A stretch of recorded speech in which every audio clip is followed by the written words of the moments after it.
Ya, halo teman-teman. Kita jumpa lagi di channel otomotif dan elektronik rumah tangga. Terima kasih banyak teman-teman yang sudah berkunjung ke channel ini. Doa terbaik dari saya buat teman-teman sekalian, semoga sehat, sesehat-sehatnya, diberikan kelancaran dalam segala aktivitasnya. Amin, amin, amin. Di kesempatan kali ini saya mau memberikan teman-teman penjelasannya sedikit mengenai soal sistem pengapian mobil yang masih menggunakan platina. Barangkali teman-teman yang masih dalam tahap belajar atau yang pengen tahu seputar dunia otomotif, ya teman-teman ikuti video ini ya sampai selesai. Jadi kita akan sama-sama berbagi untuk mendatangkan manfaat ya buat teman-teman sekalian. Dan semoga yang masih pemula yang pengen belajar menjadi montir muda ya, tetap semangat ya, terus belajar, jangan kasih kendor, gaspol. Oke teman-teman, sebelum kita lanjut jangan lupa di subscribe channel ini ya, kemudian hidupkan juga notifikasinya. Dan teman-teman, saya ucapkan banyak-banyak terima kasih. Semoga penjelasan saya ini bisa memberikan manfaat buat teman-teman sekalian. Oke teman-teman, di sini saya sudah memperlihatkan ada satu buah distributor atau yang umum kita sebut Delco ya. Nah, ini contoh mobilnya, ini Corolla KE30 ya, sama saja dengan Toyota Kijang, sama saja dengan Corolla DX. Yang mobil pada umumnya yang masih menggunakan platina rata-rata semuanya menggunakan Delco ya teman-teman ya. Nah, saya akan jelaskan terlebih dahulu ya, apa sih ini Delco ya.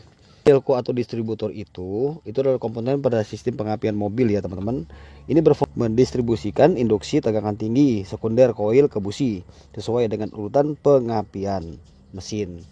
Di sini coba teman-teman perhatikan ya. Di sini tuh ada beberapa komponen yang ada di dalam Delco atau distributor ini ya. Perhatikan pertama-tama di sini ada namanya platina, ya kan? Nih. Oke ya, karena saya nggak buka jadi di sini aja teman-teman bisa lihat. Udah pada tahu dong platina ya. Platina ini adalah berfungsi untuk memutuskan arus primer koil ya, untuk menghasilkan tegangan sekunder yang sangat tinggi melalui proses induksi. Nah, itulah tugasnya si platina ini. Coba teman-teman lihat di sini ada nok ya. Nah, di sini ada semacam nok untuk membuka ya.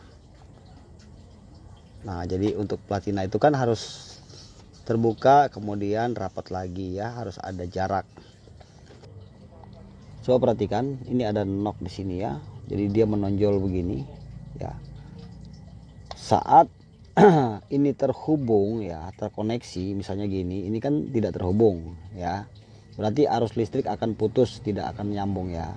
Tapi saat dia begini, kemudian dia begini lagi ya, maka di situ akan terjadi percikan api teman-teman. Itu tandanya proses pengapian sudah terjadi ya. Nah, di sini itu kelemahannya kalau masih pakai platina sering bolong ya. Di ujung sini kalau nggak bolong sering kotor. Maka kalau kita zaman dulu itu kalau pakai mobil platina ya sering mogok, kita bawa amplas ya, kertas pasir, kita gosok-gosok sini, hidup lagi mesinnya bagus karena terjadi kotor. Nah, itu sebabnya kenapa kadang orang suka memodifikasi ya, artinya membuat alat CDI tambahan di luar supaya ini pada saat terhubung ya tidak lagi mengeluarkan percikan api, tapi hanya mengontak saja. Seperti macam saklar, dia hanya mengontak, kemudian beban pengapian itu dikasih ke alat yang baru yang namanya CDI, TDI dan macam-macam itu ya, suka ditambahkan di situ teman-teman. Nah, ini yang bawah ini ya, bagaimana ini bisa berputar teman-teman ya, karena ini diputar oleh noken as. Nah, ini noken as, ada gigi di sini kan. Nah, nanti dia begini kira-kira pasangannya. Ini ditaruh di dalam mesin, kemudian ini masuk dari atas di blok. Nanti dijepit pakai baut, di sini ada jepitannya ya. Atau enggak kalau semacam Kijang tuh di sini ada lebihan sedikit, pakai baut 12 ya, bisa di setel kiri dan kanan. Nah, dia pasangannya gini kira-kira teman-teman. Ya, gini. Nah, ya gini betul. Nah, jadi saat ini berputar, maka ini pun akan ikut berputar. Ya, ini diputar ya, noken as diputar ya, oleh kerak as, kemudian dihubungkan dengan rantai keteng, kemudian dia berputar dan ini akan berputar. Nah, ini berputar, tujuannya untuk memutar rotor ya. Di sini ada rotor ya teman-teman, sekaligus untuk mengkoneksikan platina ya. Nah, ini rotor. Kemudian nah, rotor ini kita dari kecil taunya rotor ya pada umumnya ya.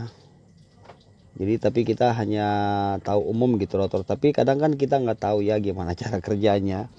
Itu sebabnya saya mau menjelaskan kepada teman-teman ya. Jadi rotor ini berfungsi untuk menerima tegangan teman-teman ya. Nih. Jadi kalau ketemu sama tutup delco ya urutannya ya. Ini kan begini, di sini masuk ini ya. Nah, ini tuh dia di sini tuh ada semacam penghubung ya. Nih, nanti dia begini. Nah, jadi ini menerima tegangan ya teman-teman ya, tegangan tinggi yang dihasilkan dari kuil ya. Jadi kuil masuk ke sini, kabel utama, kemudian nanti keluar di sini. Rotor ini yang akan menghubungkan pada setiap terminal ya, yang ada pada delco ini ya, tutup delco maksudnya. Nah, jadi kalau misalnya pengapian terjadi di busi nomor 1 misalnya, maka ujung rotor ini akan memercikan api ya ke terminal ini, sehingga di sini akan keluar ke arah kabel busi yang mana. Seumpamanya kabel busi nomor 1, maka di sini akan berputar ke nomor 1 ya, api akan memercik ya. Ini nggak nyampe loh teman-teman, sebab kalau ini nyampe bisa nyamber, bisa nabrak dong, begini bisa nyerempet ya. Jadi dia ada jarak ya teman-teman, jaraknya segini kira-kira ya. Jadi saat dia ke sini, ini sudah dapat setrum tegangan ya. Saat dia ke sini, tep. Nah, di sini akan terkoneksi ya. Terminal ini akan terkoneksi, kemudian di sini akan menghasilkan tegangan, kemudian kabel busi, dari kabel busi masuk ke busi. Terus begitu ya, sesuai top pengapian. Jadi kalau 1-1, kemudian kalau 4 silinder itu 1 3 4 2, berarti 1 kemudian 3 4 2 dan begitu seterusnya. Itulah tugas si rotor ini. Nah, kemudian coba teman-teman lihat di sini ada yang kecil ya, ini namanya kapasitor atau yang umum kita sebut kondensor. Pada setiap mobil platina yang masih menggunakan platina, kondensor ini sahabat baiknya platina ya teman-teman. Maksudnya ini mereka selalu berdua-duaan nih. Di mana ada platina, di situ ada kondensor ya. Nah, di sini itu dia ada satu kabel yang keluar, ada juga yang keluar 2 kabel. Kalau pada mobil Zebra atau Daihatsu yang masih menggunakan platina, biasanya kondensor ini mengeluarkan 2 kabel. Tetapi sama fungsi kerjanya tidak berbeda. Kalau ini satu kabel ya, jadi ini langsung masuk ke terminal nih ya, untuk berhubungan dengan platina langsung. Ini ada kabel platina yang warna hitam ini. Kemudian di sini ada terminal kit. Jadi maksudnya terminal kit ini tidak boleh kabel platina ini langsung menyentuh pada bodi, ya kan? Jadi harus melewati ini, sehingga pengapian yang terjadi antara pengapian di sini tidak akan terganggu oleh terjadinya kena ground massa yang ada di bodi ini. Nah, sedangkan kondensor ini atau kapasitor ini adalah sebetulnya cara kerjanya itu ya. Jadi saat kontak platina terputus akan menimbulkan percikan api di celah kontak tersebut. Jadi simpelnya gini deh, ini untuk membantu platina untuk menstabilkan pengapian yang ada di sini. Jadi kondensor ini akan menyerap atau menyimpan dan kemudian akan menyuplai kembali sesuai dengan kebutuhan platina ini. Jadi ini kalau seumpamanya bermasalah kondensor lemah, terkadang mesin kita akan menjadi pincang. Nah, sistem pengapian di sini sudah terganggu. Itu sebabnya setiap kali kita mengganti platina, kita harus mengganti kondensor. Dan ukurannya pun harus sama ya teman-teman, tidak boleh berbeda. Itu biasanya kalau kita membelanjakan di toko, biasanya mereka sudah kasih satu set ya, antara platina dan kondensor. Tapi kadang toko masih bertanya, platina aja atau sama kondensor. Nah, tergantung kita ya teman-teman ya.